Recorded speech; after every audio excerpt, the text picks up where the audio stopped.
Oke, sahabat-sahabat sekalian, Assalamualaikum warahmatullahi wabarakatuh. Selamat berjumpa kembali dengan Bung Pais.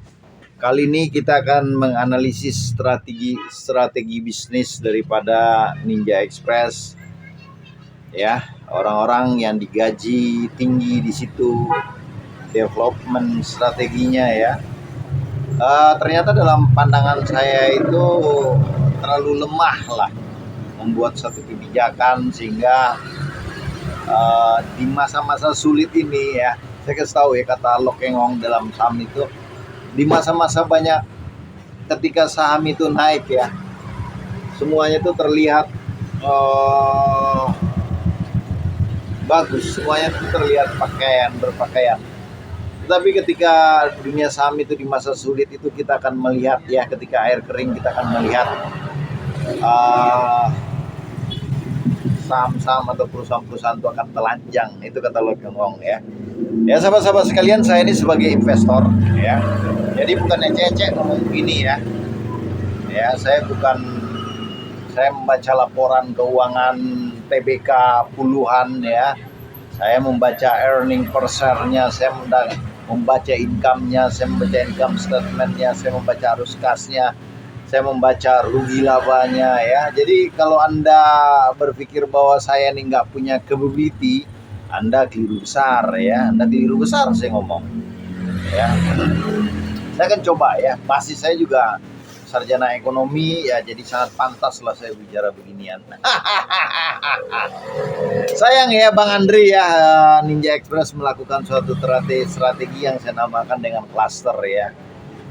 Saya bilang cara orang goblok belajar itu gampang kok, ya. Ngapain Anda gaji orang tinggi-tinggi dari luar negeri, bikin suatu ini.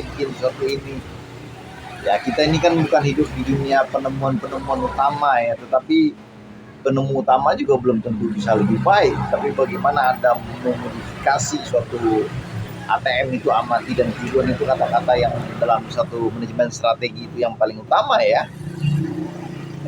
Kita lihat, ya, bahwa Ninja Express melakukan cluster, ya, dalam pengambilan paket, ya.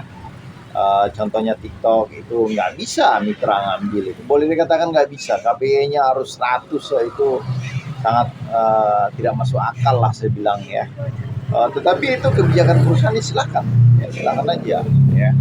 Ternyata mereka sendiri yang ngambil juga KPI-nya lebih rendah daripada agen, kan. Kalau kita mau buktikan begitu, saya punya data gitu loh, ya.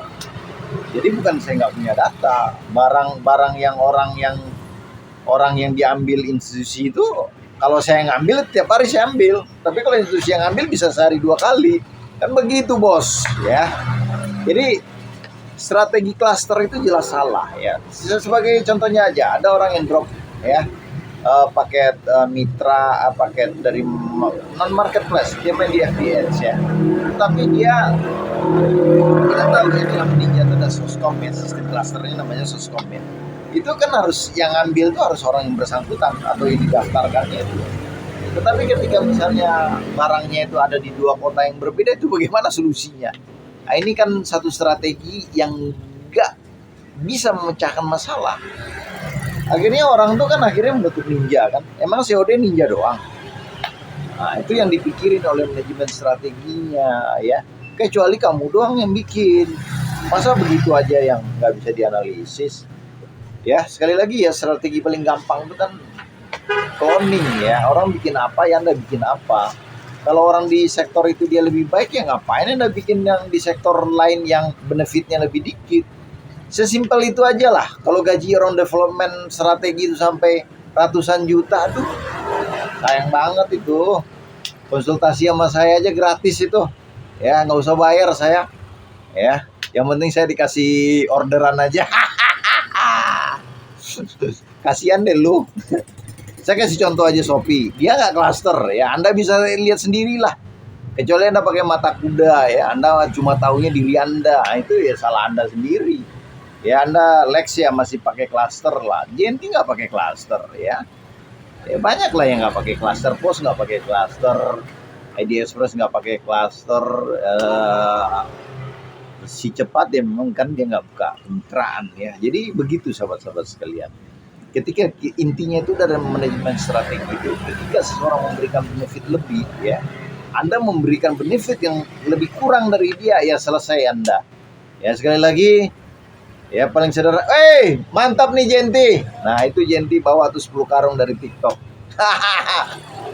Kenapa ya? Mereka nggak pakai klaster. Ketika si Anu yang ngambil, dia ngambil. Dan mereka juga lebih siap. Ya, Anda cek sendirilah. Sahabat-sahabat sekalian, begitulah analisis singkat saya ya dalam soal strategi bisnis ini ya. Ketika kita menawarkan suatu jasa ya, di mana di situ kelebihannya cuma satu, sedangkan orang bisa menyebutkan 4 kelebihan, ya mendingan Anda tutup aja ya, nggak usah terlalu banyak mikir lah ya. Nah, kalau Anda bisa ikutin ya, jangan bikin klaster gitu loh. Yang penting Anda turn up di intern Anda supaya itu bagus. Oke, thank you ya.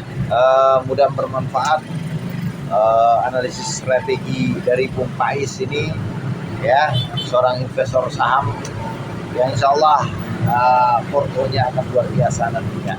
Dan kata guru saya ya, bapak ideologi saya, Loh Keng Hong itu salah satu profesi terbaik di dunia saat ini adalah investor saham. Thank you.